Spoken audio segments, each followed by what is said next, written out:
operation always in a no-nonsense setting. And I think that was clearly established since we made this group. And it's very timely that we are preceded by a commercialization panel, and before that, an investment panel as well, which, I think that technology is the glue between everything that actually can get us to generate value and return and whatnot. So as you see here, there are different perspectives in terms of marketing and understanding of commercialization, tech applied to operations and scouting, analysis and tech integration, like the wonderful job that GSIC does, and a club perspective, which is the epitome of operations, right? And we wanted to zoom into very simple 3 aspects within technology, right? One is fan engagement, and within that, smart stadiums.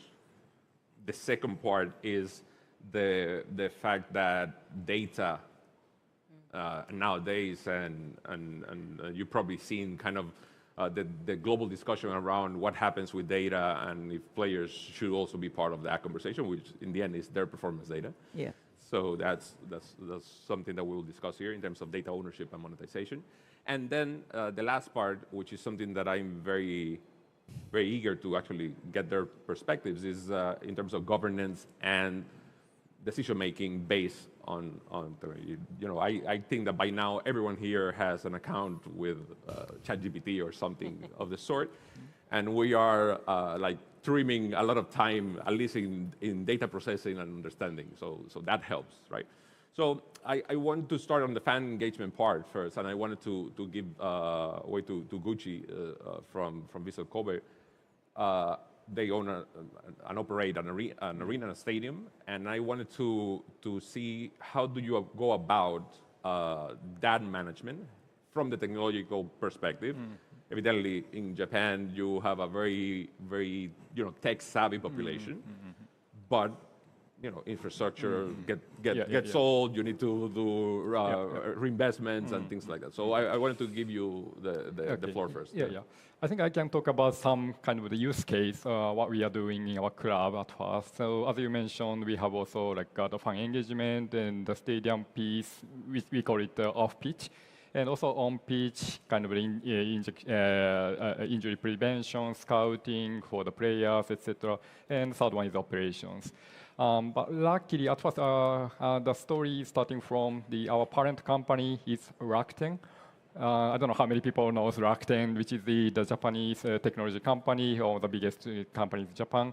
But the combination of Rakuten and Vissel Kobe is making a quite unique model. So in our Vissel Kobe club, we have 10 departments, both of the on-pitch and off-pitch. But every department is identifying what kind of data and AI we can use. So starting from the fan engagement piece, where we are doing kind of the prediction of attendance of each home game. So we have the analysis of the home game attendance depending on weekends or weekdays, Wednesday or Sunday or Saturday, or day game or night game, or even depending on the opponents. We have also different models. And depending on the prediction, we are preparing security, we are preparing also logistics, like reading a QR code for entrance, or even merchandising demand planning as well. That's our fan engagement piece. And then on pitch, I think everybody is really interested in on pitch. We have also quite a unique playing model of our club. So our playing model is really high pressure, direct attacking, and running distance, long distance as well, really sweating actually. But based on that playing model, we are analyzing our own players, how they are doing, and what is the injury prediction as well, and also scouting the other clubs members, including in the Japan and also foreign countries. That's the second one. The third one, operation piece, I think everybody knows we are doing kind of the meeting minutes using AI, or like a contract reviewing also. That's a normal piece. But these 3 aspects we are working on. Thank you very much. I'll loop in the operational part in terms of players, also with Jake later on, because I think there's an interesting conversation there. And to the point of avoiding meaningless innovation and technology, usually you see things in isolation, and it's almost headline grabbing. Investment there, using a partnership there or whatnot. Peggy, you share with me some findings about your GSIC Sports Technology and Innovation Trends report, right? And one of the examples, I mean, I'm Dominican, I'm a baseball and a basketball guy. So one of the examples was how the NBA app, using evidently Microsoft tools, is actually enhancing fan engagement. And I want you to go deeper into that, because that is probably one of the best examples of if you don't build a proper technology stack designed to get people to actually use the technology, because that's how you get the data, through the behavior of people. You are basically wasting money, right? So go a little bit deeper into that example, which I think could be very So GSIC, Global Sports Innovation Center, is a mouthful. I won't test you if I see you later, but that's fine. Powered by Microsoft. So we are a major tech organization. We exist to solve the world's problem through technology, make the world a better place. So in fan engagement, we compiled a report in January last year. It's called the Digital Transformation Trends Report. And the key finding for fan engagement and growth is the fan is still the king. The fan will always be the king, right? And I think there are two key findings that I want to share with regard to fan engagement. Number one, we talk about the present-day fan, the next generation fan. They're looking for highly real-time statistics, personalized experiences. When they watch a game, they want to see on the screen the stats, the scoring, the accuracy. They want to share with their friends. They want to share it out loud. That's important. And second point is the most powerful tool for fan engagement is your mobile app. Right? It's not the web and your big laptop, right? No matter how small, there is the app. So I think one very successful case study, which is NBA. Everyone knows NBA, and it's the NBA stats app. So with this app, you can actually track player movements, positioning, and ball possession 25 times per second. 25 times per second. Now, with this all stats, together with the stats that you collect, probably from merchandise sales, ticketing, marketing, you build a very personalized profile of your fan. So if you are like, I support Caitlin Clark, you should know why. She's the best. She's better than Steph Curry, I believe. Don't quote me, right? Maybe Steph Curry is the male version of Caitlin Clark, right? So you look at that. So who is the fan of Caitlin Clark? Is that a 18-year-old girl, right, who absolutely loves Taylor Swift, Swiftie fan, who loves the animals, who loves, and who happens to also drive, maybe rich enough, maybe own a BYD instead of a Tesla, whatever. So once you have the fan profile of your fan, you can use that to monetize. Go to the right sponsors, to the right brands. Data privacy issue there? No. Who provides you the access, right? Because the fans already give them the rights. They are already a fan of the club, and they sign up, right? So very good, smart question. Right. Yeah, I got it. We consolidate all that, right? Yeah. It's all the fine print when they opt into the Yeah, and the fine prints are very fine, so you do look like many fine glass. The one that we don't read. Right? Exactly. Yeah. But I think so that's what fan engagement is. The fan is king, and data is the new gold. So it's a good example of NBA stats, powered by Microsoft Copilot, not ChatGPT. So that's good. Thank you, Peggy. But we have the venue, which is like it's the church of sports. That's the stadium, the arena, the premise of where the game plays. The fan, which is the protagonist, and then you have the people that perform, the performers. And Jake, I want to take your take here in terms of how do you see, coming from a sports performance anchored data company, which evidently your focus is giving teams and players an edge in terms of performance, but the ultimate goal is actually to be entertainment for the fans, right? But how do you see tech and a tech stack like the one that you work on being able to do that? Well, yeah, I mean, serving as essentially Moneyball in a box, our company would kind of oppose Peggy's argument, which is very valid, that the fan is king, but the fan has nothing to focus on if not for the athlete. You're right. And I suppose I'm in kind of the soulless part of that business, which is asset management. And ultimately, we're seeing this thing where it was kind of new and niche to think of player trading as asset management, and these teams trying to be profitable, and all of this institutional capital and private equity money coming in and buying up clubs globally and turning in this player trading model. But ultimately, that's what's happening now.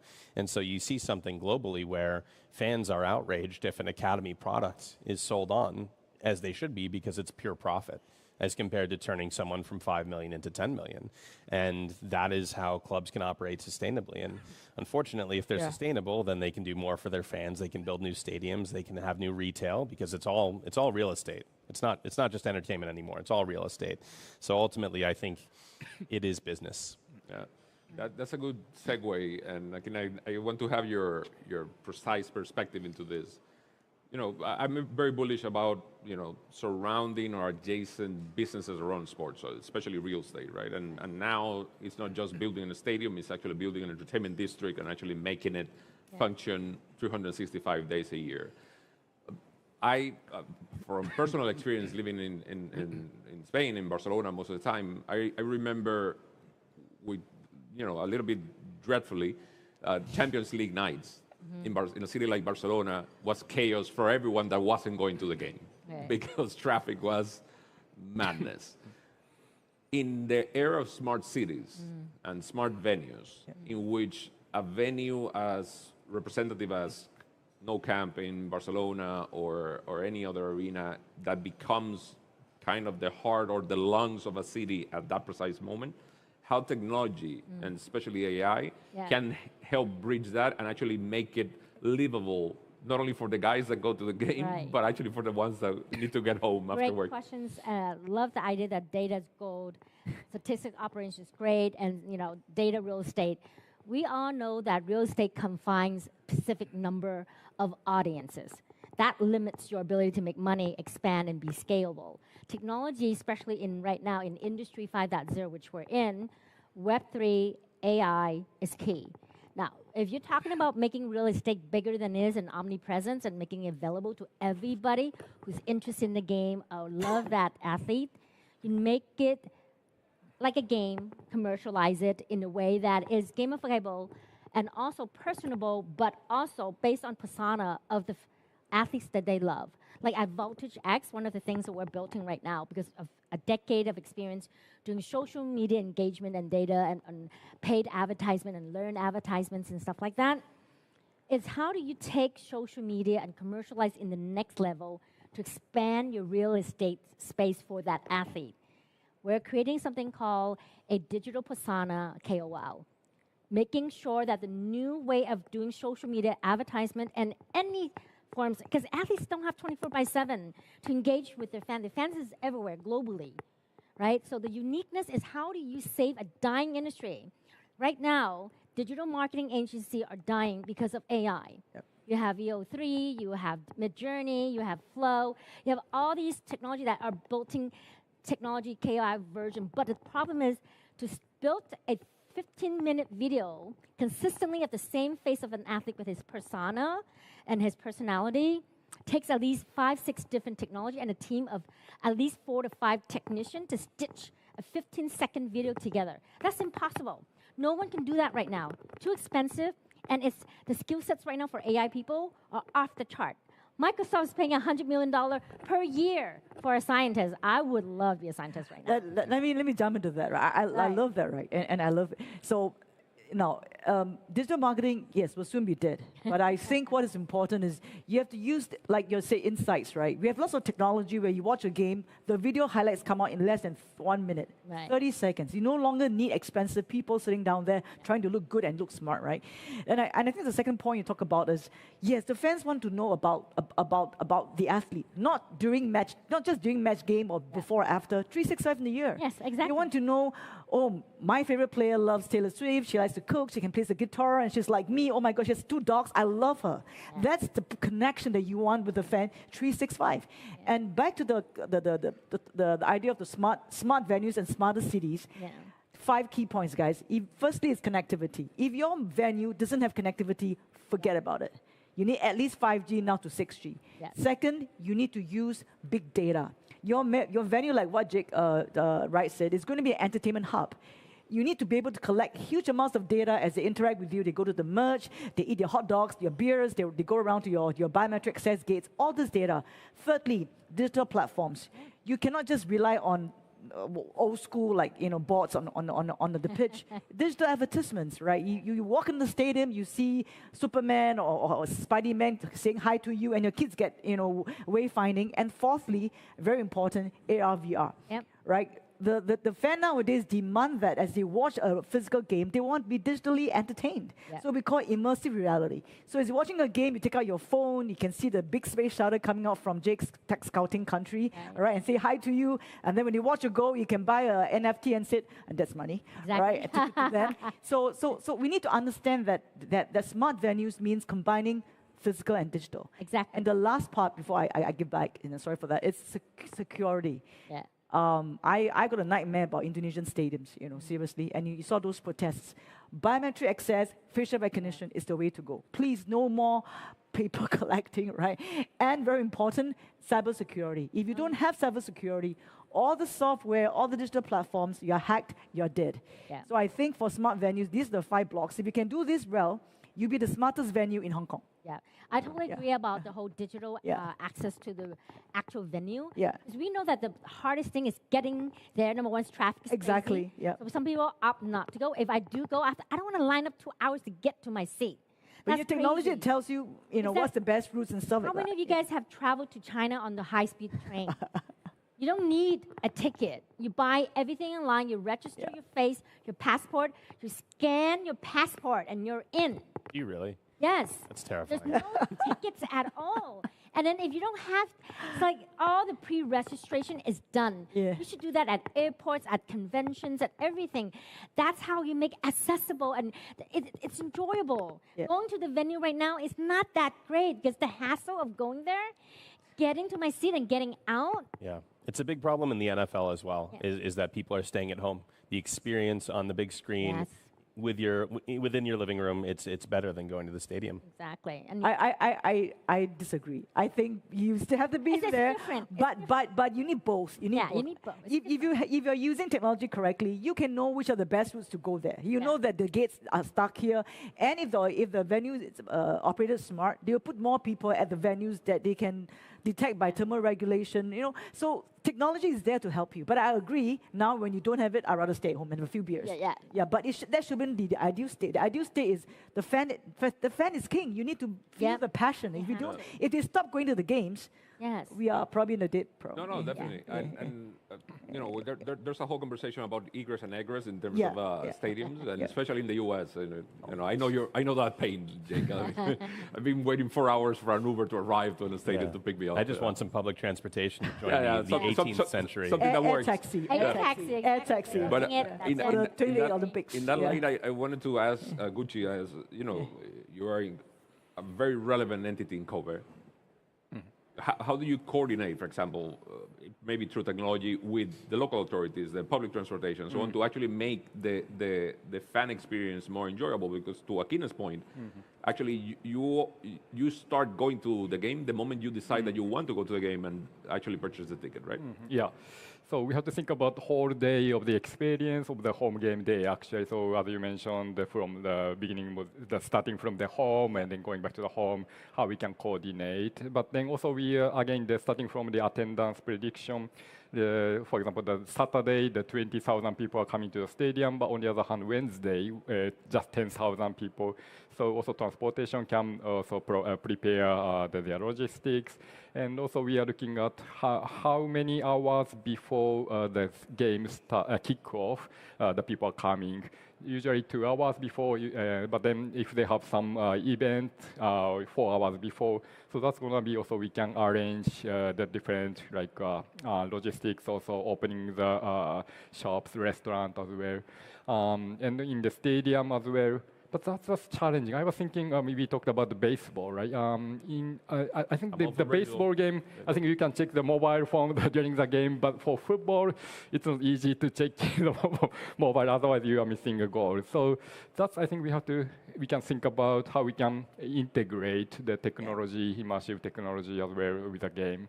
So that's, yeah. No, and actually that's good because you actually mentioned certain things that usually are in conversations for sponsorship activation, like what do we do for sponsor whatever. But actually what you're doing is actually making a more efficient game day operations experience. So we need to be 2-3 hours before with activities so people start, trickling into the stadium and avoid congestion. Yeah. For example, that type of thinking, it's even beyond tech. It's actually having a mindset of, being efficient, right? I agree. I want to put in a little comment about this. I think right now, the way we plan games is very traditional. I mean, the teams are not incorporating what, Peggy says, all the different type of technology available to make the game experience exponentially bigger than what it is. Exactly. It's all logistical and very, on-site, right? What about leveraging the metaverse, gaming platforms, all the AR, VR technology, make it more immersive, right? We have immersive retail. Why can't we have immersive games? It's relatively, the planning team committee has expanded the mindset. Okay, how do we sell tickets? How do we accept payments? Because a lot of people are willing to, right now, crypto is such a big thing. Are you willing to accept crypto? To include another board. I'll be holding on to my crypto. Oh, really? You're not going to sell it? Okay. Don't spend. All right.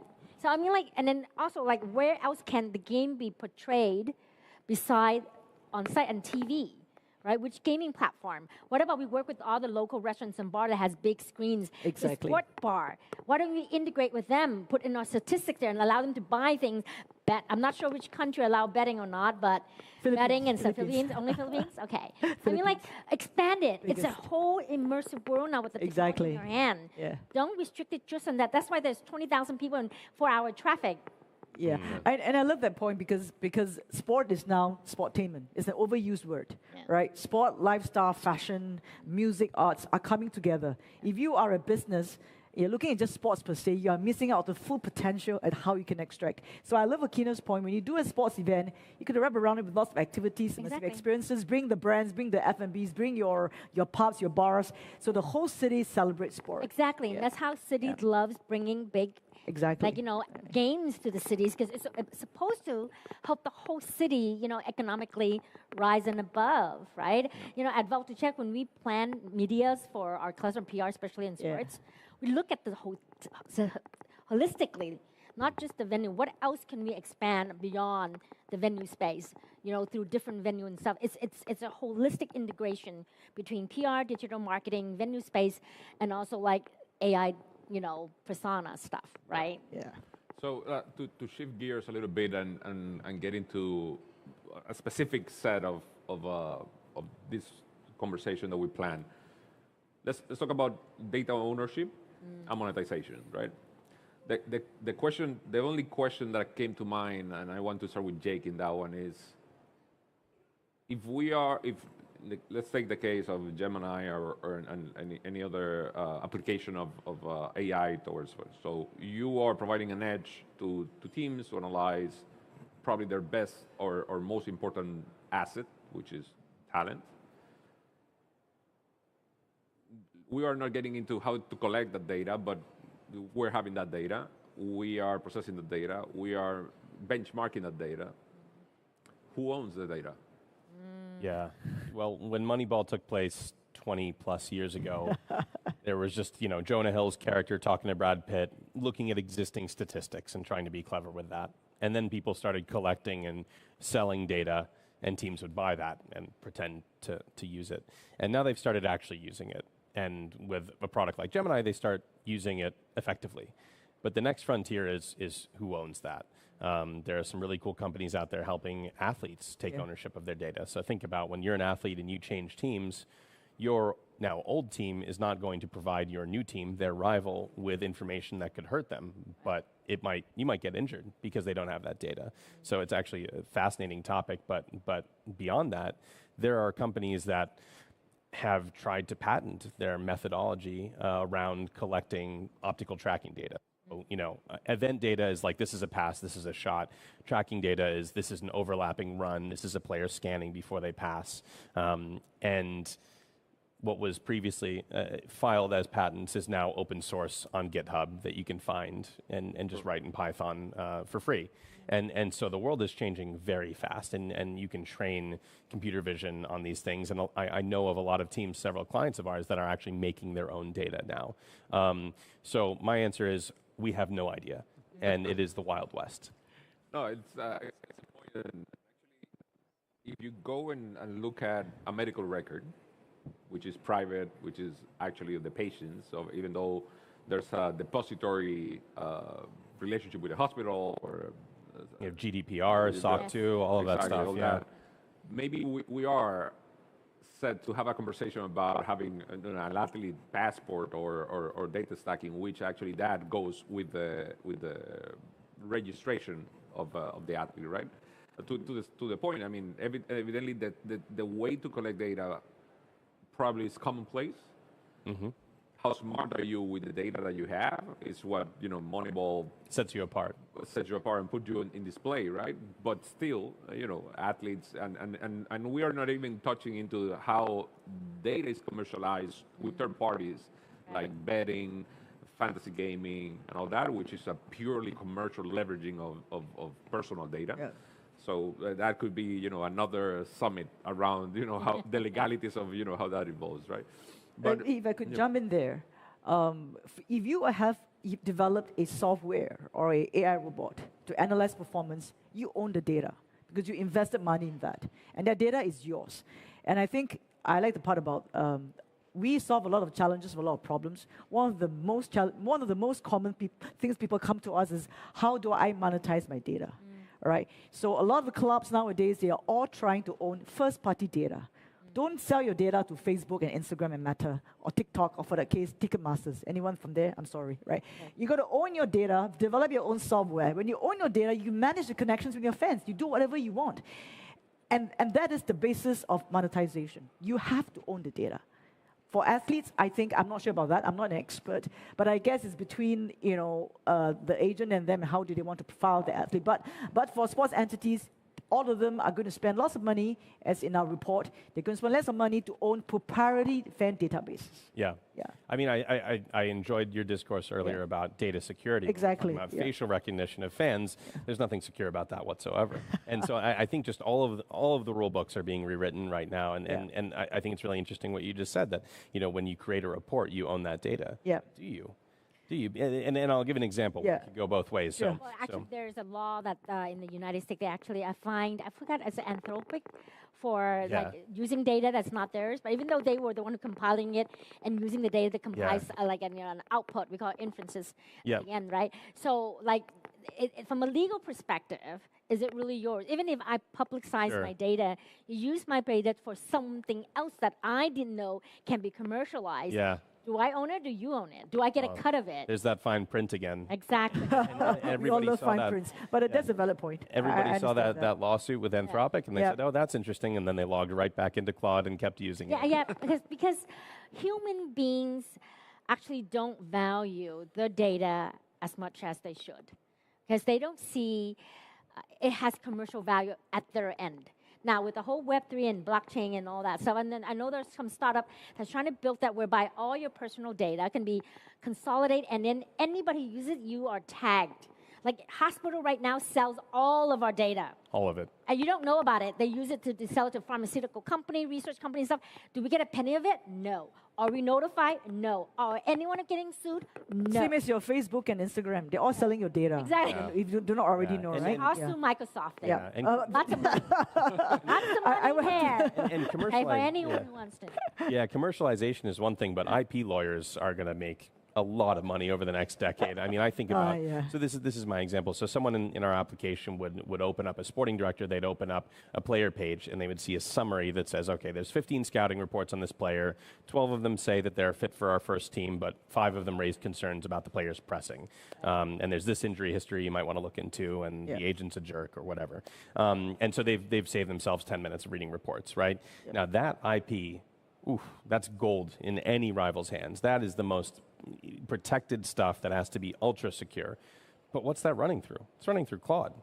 Yeah. Running through OpenAI. It's running through all that Unless stuff. you go blockchain, then you can actually, in that way, make sure that it's... Or so we're told. Yeah, well, we have to trust something somehow. No. I'm having fun with you. You're absolutely right. And the question is, what do we do with that? And how do we make it secure? And our biggest competitor as a business is teams saying that they want to do things in-house. And I think to myself, okay, Elon Musk, however big Tesla is, they have 20 different SaaS vendors that they work with because they know that's better than building things themselves. Yeah. So I think the sports industry as a whole has a ways to go to mature in this space. It is. And I wanted to hear your thought, Gucci, on that, because we are jumping into kind of the last stretch of the conversation that goes into decision making based on data and the tech stack and the vendors and the tools that you use, right? So I think again that we are in a really unique position because of our parent company Rakuten. They are also tech company, so we own data. We have also analysis of data. We have also even engineering of the data as well in-house. But at the same time, as you mentioned, decision making. But still, we are kind of in the phase of the try and error. We are analyzing data A, the result is B, playing C, but in the end, the different results, etc. So that's going to be the process. But so in the end, the decision maker should be human beings in the end.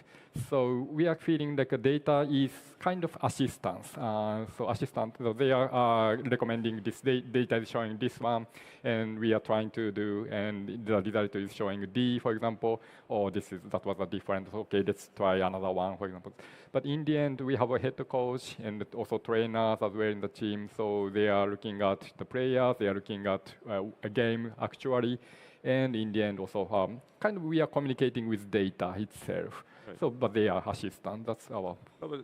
That's the first analogy that came to mind when you were mentioning that is like a chef works. I mean, you can have the same ingredients. I'm not good of a cook, but the chef and the interpretation that it does with the raw material and the nuance that it gives is what makes the difference into a dish or another one. That's kind of. To put it in very layman's term, is learning how to cook a data pod, right? So there's lots of technology in sports that are ubiquitous, but it's not having it that would be a competitive disadvantage. Okay. Yeah. So data is kind of ingredients, but you need to have a chef, really good chef, and then the chef is also trying to make like menu A, the B or C, but then in the end B is really the best one. So that's gonna be the recipe.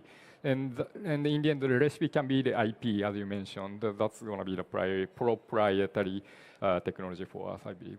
Okay. If I could just jump in, there's a reason why Microsoft calls it co-pilot. It's not the only pilot. Co-pilot means it works with you, right? That's the whole idea, right? I'm telling the secret, no, it's open stuff, right? Yeah. So you have to understand that there's a difference between AI and Gen AI. Gen AI is predictive analysis. From whatever that you fit into, make sure that your language corpus is right. They can give you stats that probably faster time than ever, our human brain, that's why it's called artificial intelligence, right? Yeah.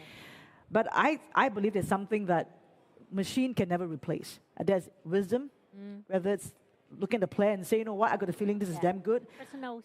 But obviously, if you can strengthen that with data, that's like 100%. And foresight. People who can predict what's going to happen. This is something that human beings will always have.